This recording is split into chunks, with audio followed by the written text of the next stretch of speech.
Hi friends, நான் உங்கள் Wales audios. So அது பார்த்திங்கன்னா நமக்கு சர்வீஸ் வந்து சப்வூஃபரு 10 இன்ச்சில் அக்ரோக் சப்வூஃபரு. ஸோ இது என்ன கம்ப்ளைண்ட்டுன்னு பார்த்தீங்கன்னா, ஊஃபர் வந்து நல்லா தான் படிச்சிருக்கு. ஸோ எலி வந்து உள்ளே லைட்டாக விளையாடிட்டு போயிடுச்சு, அவ்வளோதான். ஸோ என்ன ஆச்சுன்னு பார்த்தீங்கன்னா, எண்டு வயரை வந்து ஃபுல்லாக கடிச்சு விட்டுருச்சு. ஸோ எண்டு வயரே வந்து மீதி இல்லாதபடி ஆயிடுச்சு. ஸோ இதோட பனானா சாக்கெட்னு பார்த்தீங்கன்னா டேமேஜ் ஆயிடுச்சு. ஸோ அதனால் பனானா சாக்கெட் வந்து யூஸ் பண்ண முடியாத கண்டிஷனுக்கு வந்து போயிடுச்சு. ஸோ பார்த்திங்கன்னா எல்லாமே வந்து இது மாதிரி தனித்தனியாக வந்துருச்சு. ஸோ இதோட பிளாஸ்டிக்கும் பார்த்திங்கன்னா தனித்தனியாக வந்து உடஞ்சிருச்சு. ஸோ இதுக்காக வந்து இப்போ இந்த நம்ம சப்வூஃபரை இந்த காயில் மாற்றாமல் இந்த எண்டு ஒயர் மட்டும் மாற்றி வந்து ரெடி பண்ண போகிறோம். ஸோ அதுக்கு இப்போ தேவையான மெட்டீரியல்ஸ் அப்படின்னு சொல்லி பார்த்தோம்னா, இதுக்கு எண்டு பனானா சாக்கெட் மாதிரி பதிலாக நம்ம இந்த இது போடுறோம். ஸோ வந்து எண்டு டெர்மினலு. ஸோ அந்த டெர்மினலு நமக்கு அது போக எண்டு ஒயர் வந்து கொஞ்சம் வேணும். எண்டு ஒயர் வந்து தேவையான அளவு எடுத்துக்கலாம். ஸோ அது போக பார்த்திங்கன்னா ஒட்டுறதுக்கு வந்து பேஸ்ட்டு.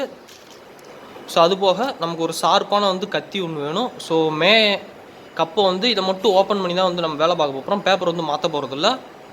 ஸோ இந்த கத்தி பார்த்திங்கன்னா இந்த பென்சில் ஆர்ட் பண்ணுறவங்க வந்து யூஸ் பண்ணுவாங்க. ஸோ ரொம்பவே வந்து ஷார்ப்பாக இருக்கும். ஸோ இந்த கத்தி ஸோ உங்களுக்கு தெரியும்னு நினைக்கிறேன். ஸோ இந்த கத்தி யூஸ் தான் நம்ம இப்போ இந்த வேலை வந்து பார்க்க போகிறோம். ஸோ இப்போ அது வந்து ஃபாஸ்ட் ஃபார்வர்டில் நம்ம பார்க்கலாம்.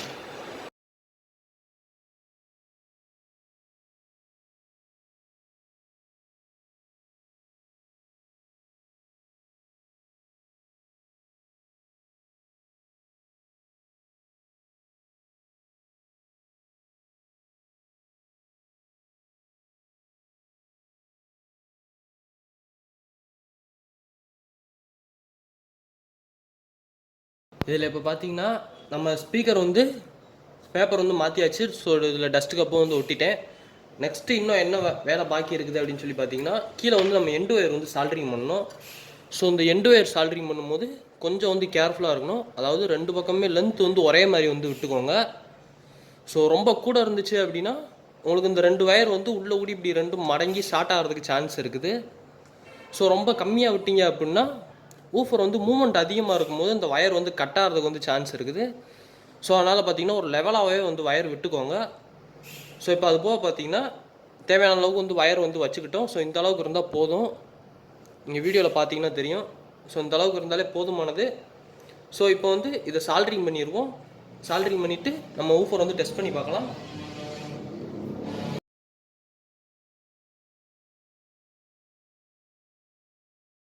ஸோ இப்போ இந்த எண்டு ஒயர் வந்து சால்ட்ரிங் பண்ணியாச்சு. ஸோ இதில் எக்ஸஸாக உள்ள ஒயரை வந்து நம்ம கட் பண்ணி எடுத்துடணும். இல்லை அப்படின்னா அந்த 2 ஒயர் வந்து தனித்தனியாக வந்து ஷார்ட் ஆகிறதுக்கு வந்து சான்ஸ் இருக்குது. ஸோ இந்த எக்ஸஸாக உள்ள ஒயர்லாம் கட் பண்ணிக்கிடுவோம்.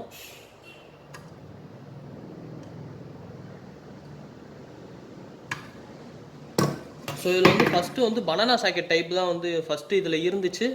ஸோ இப்போ ஏன் இந்த ஸ்பீக்கர் சாக்கெட் டைப் வந்து போட்டிருக்கிறேன் அப்படின்னா, பனானா சாக்கெட் அப்போ இல்லாமல் எதுக்கு நார்மல் டெர்மினலில் போட்டிருக்கிறேன் அப்படின்னா, அந்த பனானா சாக்கெட் டைப் வந்து எனக்கு கிடைக்கல. ஸோ அதனால் வந்து நார்மல் டைப் வந்து போட்டிருக்கிறேன். ஸோ இது வந்து இந்த சப்புகளுக்கு லோடு தாங்குமா அப்படின்னு சொல்லி உங்களுக்கு டவுட் வரலாம்.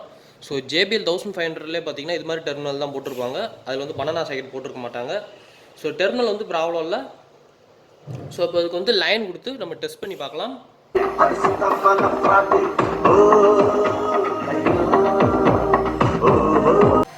ஸோ இப்போ இந்த இதுக்கு வந்து ஆடியோ டெஸ்ட் வந்து பார்த்துருப்பீங்க. ஸோ இதுக்கு வந்து இப்போ ஒயர் வந்து மாற்றியாச்சு, அதாவது எண்டு ஒயர் மாற்றியாச்சு. ஸோ இது ப்ராசஸ் சிம்பிள் தான். ஸோ நம்ம பேப்பர் மாற்றுறது அப்படின்னாலுமே நமக்கு ஈஸி தான். ஸோ இது மாதிரி எண்டு ஒயர் மட்டும் கட் ஆயிடுச்சு அப்படின்னா நீங்கள் இது மாதிரி வந்து ஈஸியாக வந்து மாற்றிக்கலாம். ஸோ இதில் பார்த்தீங்கன்னா இடையில வந்து நான் உள்ள காயில் செப்பரேட் பண்ணும்போது பார்த்தீங்கன்னா 2ல் ஒரு ஒயர் வந்து கட்டாயிரும், ஒரு கம்பி கட்டாயிருந்திருக்கும். ஸோ அதை வந்து திருப்பி வந்து சால்ட்ரிங் பண்ணி ரெடி பண்ணியிருப்பேன். ஸோ அதெல்லாம் வந்து அந்த ஃபாஸ்ட் ஃபார்வர்டு வீடியோட வந்து ரெக்கார்ட் ஆகிருக்கும். So thank you friends. இதை பற்றி ஏதாவது சந்தேகம் இருந்துச்சுன்னா கீழே வந்து கமெண்ட்டில் கேளுங்க. அப்படின்னா கீழே வாட்ஸ்அப் நம்பர் தரேன், அதில் கேளுங்க. என்னால் முடிஞ்ச வரைக்கும் வேகமாக வந்து ரிப்ளை பண்ணுறேன். Thank you friends. தேங்க்ஸ் ஃபார் வாட்சிங்.